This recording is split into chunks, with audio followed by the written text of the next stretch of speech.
સાકરિયા સોમવારનું વ્રત. શ્રાવણ માસ સાકરિયા સોમવારનું વ્રત મુખ્યત્વે ભગવાન શિવજીને પ્રસન્ન કરવા અને મનોકામના પૂર્ણ કરવા માટે રાખવામાં આવે છે.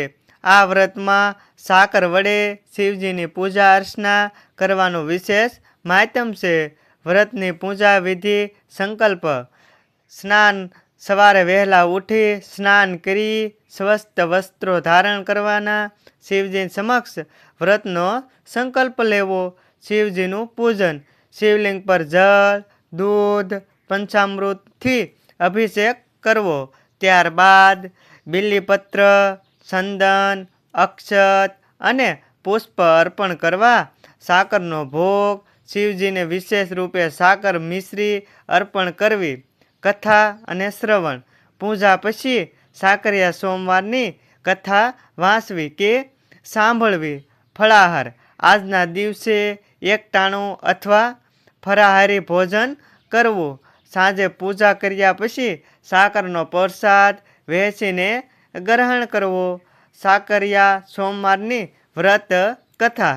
એક સમયે એક નગરમાં એક ગરીબ બ્રાહ્મણ અને બ્રાહ્મણી રહેતા હતા. બ્રાહ્મણ ખૂબ જ ધાર્મિક શિવભક્ત હતો, પરંતુ ઘરની ગરીબીને કારણે બંને પતિ પત્ની ખૂબ દુઃખી હતા અને દુઃખી રહેતા હતા. એકવાર બ્રાહ્મણીએ શિવજીની કૃપા મેળવવા માટે શ્રાવણ માસમાં સોમવારે સાકરિયા સોમવારનું વ્રત કરવાનું નક્કી કર્યું. બ્રાહ્મણીએ શ્રદ્ધાપૂર્વક દર સોમવારે ઉપવાસ કર્યા, શિવલિંગ પર જળ ચડાવ્યું અને શિવજીને સાકરનો ભોગ ધરાવીને ભક્તિભાવથી પૂજા કરી. બ્રાહ્મણીની નિષ્ઠા અને પવિત્ર ભક્તિ જોઈને ભગવાન ભોળાનાથ અને માતા પાર્વતી પ્રસન્ન થયા.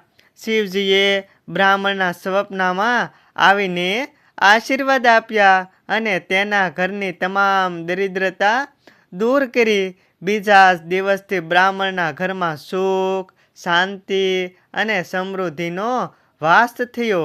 બ્રાહ્મણ અને બ્રાહ્મણી બધી મનોકામનાઓ પૂર્ણ થઈ. ત્યારથી શ્રદ્ધાળુઓ પોતાની મનોકામના પૂર્ણ કરવા અને જીવનમાં મધુરતા તથા સુખ સમૃદ્ધિ લાવવા માટે આ સાકરિયા સોમવારનું વ્રત કરે છે. મંત્ર. ઓમ નમઃ શિવાય. આ દિવસે આ મંત્રનો જાપ કરવો અતિ ઉત્તમ ગણાય છે. ભગવાન શિવજી અને માતા પાર્વતીજી સૌની મનોકામના પૂર્ણ કરે છે. ઓમ નમઃ શિવાય.